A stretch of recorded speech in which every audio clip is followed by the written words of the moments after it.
ആസ്പിറന്റ്സ്, welcome to Xylem SSC RRB. അപ്പൊ നമ്മൾ എല്ലാവരും കാത്തിരുന്ന ALP അഥവാ അസിസ്റ്റന്റ് ലോക്കോ പൈലറ്റിന്റെ പുതിയ നോട്ടിഫിക്കേഷൻ 2025 നോട്ടിഫിക്കേഷൻ വന്നിട്ടുണ്ട്. അപ്പൊ ഈ ഒരു നോട്ടിഫിക്കേഷനിൽ പറയുന്ന പ്രധാനപ്പെട്ട കുറച്ച് കാര്യങ്ങൾ നമുക്ക് നോക്കാം. ഒന്നാമതായി opening and closing date of application. അപ്പൊ നമുക്ക് എക്സാം അപ്ലൈ ചെയ്യാൻ സാധിക്കുന്നത് 12/4/2025 മുതലാണ്. ഏപ്രിൽ 12-ാം തീയതി മുതൽ മെയ് 11-ാം തീയതി വരെയാണ് നമുക്ക് എക്സാമിന് അപ്ലൈ ചെയ്യാൻ സാധിക്കുന്നത്.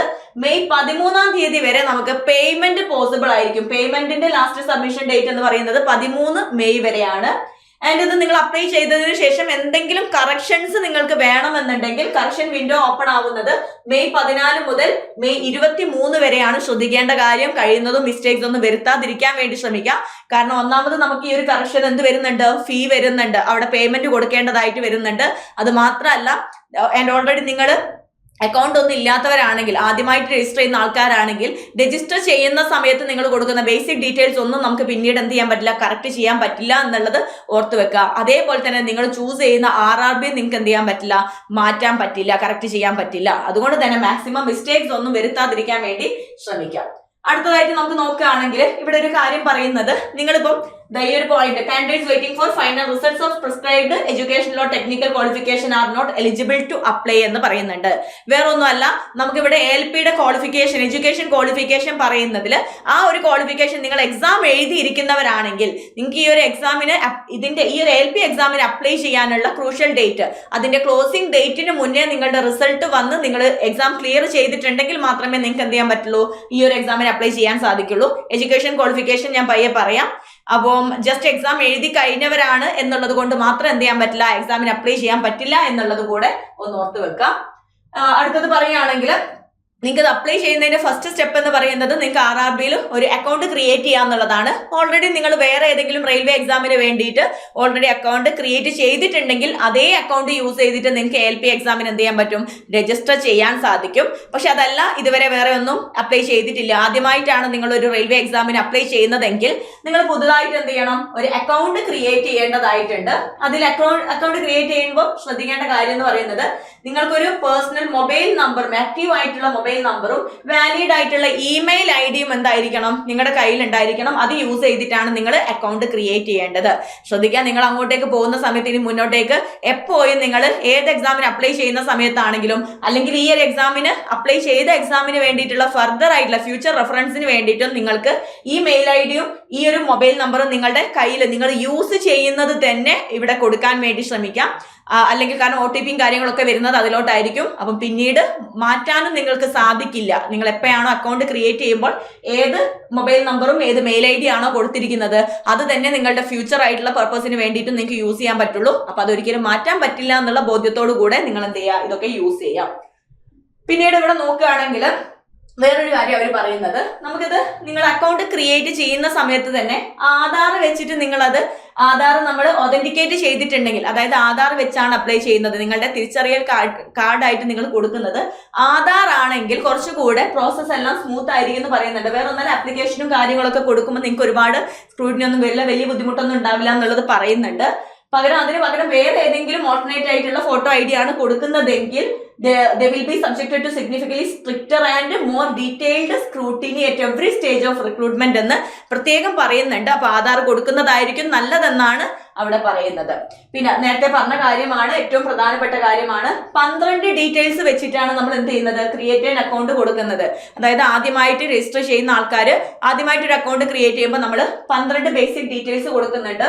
ഡീറ്റെയിൽസ് എന്ന് പറയുന്നത്, ഒന്ന് മൊബൈൽ നമ്പർ, മെയിൽ ID, അപ്ലിക്കന്റിന്റെ പേര്, ഫാദറിന്റെ പേര്, മദറിന്റെ പേര്, gender, nationality, date of birth, matriculation, roll number, അതായത് പിന്നെ SSLCയിൽ വരുന്ന ഡീറ്റെയിൽസ് ആണ്. SSLCയുടെ roll number, SSLC certificate serial number, certificate date, പിന്നെ EKYC, അതായത് നമ്മുടെ ID പ്രൂഫിന്റെ ഡീറ്റെയിൽസ്. ഇത്രയും കാര്യങ്ങൾ നിങ്ങൾക്ക് എന്ത് ചെയ്യാൻ സാധിക്കില്ല, ഇത്രയും കാര്യങ്ങൾ പിന്നീട് നിങ്ങൾക്ക് അവിടെ ഓൾട്ടർ ചെയ്യാൻ, അതായത് കറക്ഷൻ പോസിബിൾ അല്ല. അപ്പൊ നിങ്ങൾ കൊടുക്കുമ്പോൾ ഇത്രയും ഡീറ്റെയിൽസ് നിങ്ങൾ കൊടുത്തിട്ട് അക്കൗണ്ട് ക്രിയേറ്റ് ചെയ്യുന്ന സമയത്ത് വളരെ ശ്രദ്ധയോടെ കൂടെ എന്ത് ചെയ്യാം, അക്കൗണ്ട് ക്രിയേറ്റ് ചെയ്യാൻ വേണ്ടി ശ്രമിക്കാം. cannot be modified under any circumstances എന്ന് പ്രത്യേകം പറയുന്നുണ്ട്. അത് മാത്രമല്ല, ഈ ക്രിയേറ്റ് അക്കൗണ്ടിൽ കൊടുക്കുന്ന ഡീറ്റെയിൽസ് കൂടാതെ നിങ്ങൾ ചൂസ് ചെയ്യുന്ന RRB നിങ്ങൾക്ക് എന്ത് ചെയ്യാൻ പറ്റില്ല, പിന്നീട് മാറ്റാൻ പറ്റില്ല. അപ്പം വളരെ ശ്രദ്ധയോടെ ഒരുപാട് ആലോചിച്ചതിനു ശേഷം മാത്രം ഈ 2 ഡീറ്റെയിൽസും കൊടുക്കാൻ വേണ്ടി ശ്രമിക്കാം. അടുത്തതായിട്ട് നമുക്ക് നോക്കുകയാണെങ്കിൽ ഏജ് ലിമിറ്റിലോട്ട് വരുമ്പോൾ 18 മുതൽ 30 വയസ്സ് വരെയുള്ളവർക്കാണ് ജനറൽ കാറ്റഗറിയിൽ ഇത് അപ്ലൈ ചെയ്യാൻ സാധിക്കുന്നത്. ഏജ് ലിമിറ്റിന് നമുക്ക് ക്രൂഷ്യൽ ഡേറ്റ് ആയിട്ട് കൊടുത്തിരിക്കുന്നത് 1/7/2025 ആണ്. 2025 ജൂലൈ 1 ആണ് ക്രൂഷ്യൽ ഡേറ്റ് കൊടുത്തിരിക്കുന്നത്.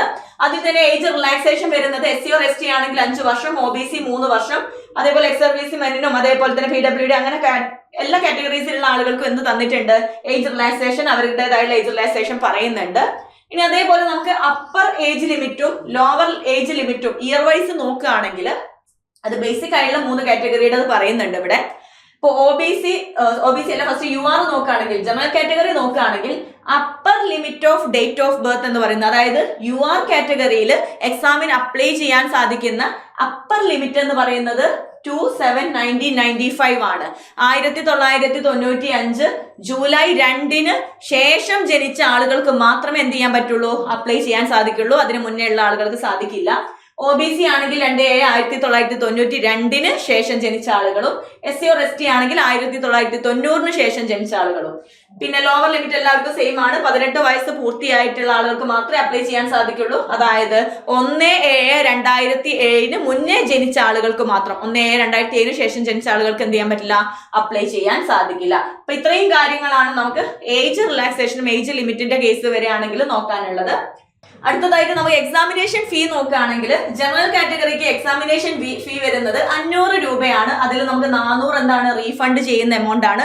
നിങ്ങൾ CBT 1 അറ്റൻഡ് ചെയ്താൽ, ഫസ്റ്റ് Tier 1 എക്സാം നിങ്ങൾ അറ്റൻഡ് ചെയ്തിട്ടുണ്ടെങ്കിൽ തന്നെ നിങ്ങൾക്ക് എന്ത് കിട്ടും, അറ്റൻഡ് ചെയ്താൽ മതി കേട്ടോ, 400 രൂപ റീഫണ്ട് കിട്ടും.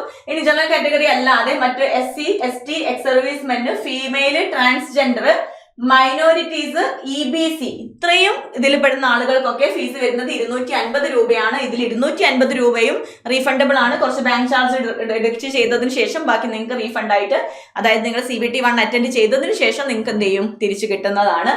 പിന്നെ ഇതിൽ മൈനോറിറ്റീസ് എന്ന് പറയുന്നത്, അതായത് ഇവിടെ നമുക്ക് ഫീ എക്സംഷൻ കിട്ടുന്നതിൽ മൈനോറിറ്റീസ് എന്നുള്ളത് കൊണ്ട് ഉദ്ദേശിക്കുന്നത് മുസ്ലിംസ്, ക്രിസ്ത്യൻസ്, സിഖ്സ്, ബുദ്ധിസ്റ്റ്, ഇതിൽ പറഞ്ഞിരിക്കുന്ന ലിസ്റ്റിൽ പെടുന്ന ആളുകളാണ്.